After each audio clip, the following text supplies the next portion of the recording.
What's the root cause of terrorism? I have thought long and hard about this, and I think there are many examples one can think of in which one has seen that the root cause of a terrorist act has a political objective which perhaps many people will sympathise with. And it's always a very difficult issue separating out what the underlying rationale and purpose of the act is, and then how the struggle is carried out. The kind of terrorism that we're seeing today, I believe, is often a response to oppression. People are responding to feeling being oppressed, and one of the things people do when they get oppressed is they feel closed down. At some point, you get this explosion, this boiling over of anger, feelings of injustice, feelings of being not part of the larger group, and they act out. And since they can't defeat it by itself, they oftentimes use terrorist acts. Terrorism is a form of violence, much like cancer, in that it comes in many, many different forms. And we know we have lung cancers, we have blood cancers, we have skin cancers, and they're not all caused by the same things, and they don't affect the same individuals the same way.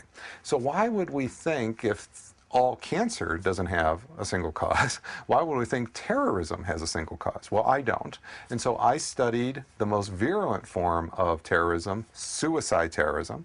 Suicide terrorism kills more people than any other form of terrorism, much like lung cancer kills more people than any other form of cancer.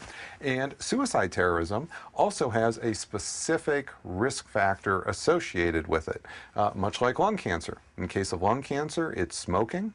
In the case of suicide terrorism, it's foreign occupation. Foreign occupation, more than religion, more than poverty, more than any other cause, is the leading risk factor in producing suicide terrorism. While politicians have constantly promoted the notion that the root causes of terrorism are mainly ignorance and poverty, Dr. Robert Pape wrote in his book, Dying to Win, that over 95% of suicide bombings throughout the world had the same strategic objective, and that is to compel foreign armed forces to withdrawing from their country. The book is essential academic research on suicide bombings. Dr. Pape established that the probability of having a suicide bomber amongst any people increases 11 times over if their country falls under foreign occupation.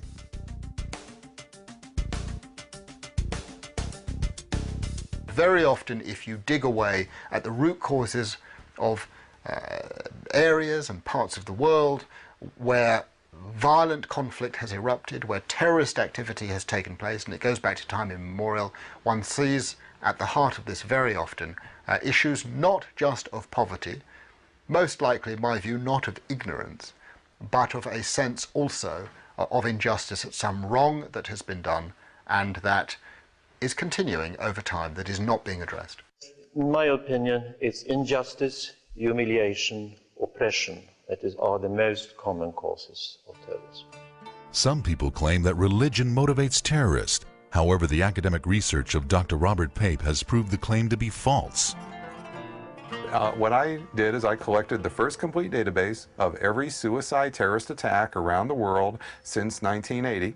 The first version of this database was published a few years ago, and it went from 1980 to 2003.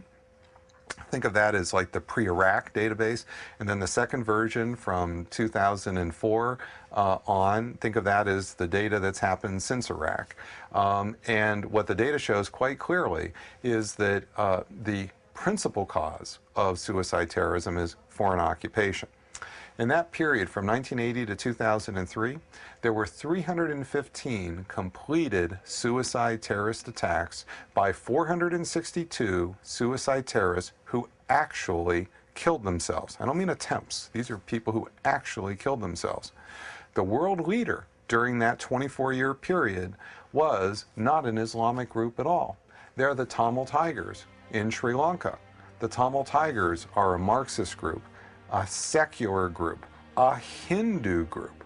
In fact, over half of those 462 suicide attackers were purely secular. Because you see, many Muslim suicide terrorist groups are also purely secular, such as the PKK in Turkey. The PKK in Turkey, which did numerous suicide attacks in the 1990s, is again a Marxist, read anti-religious suicide terrorist group. Because you see, if Islam, as sort of a radical religion, or if it were just radical Muslims doing this, then what you would expect is sort of this thin veneer of suicide attack kind of scattered all around the world.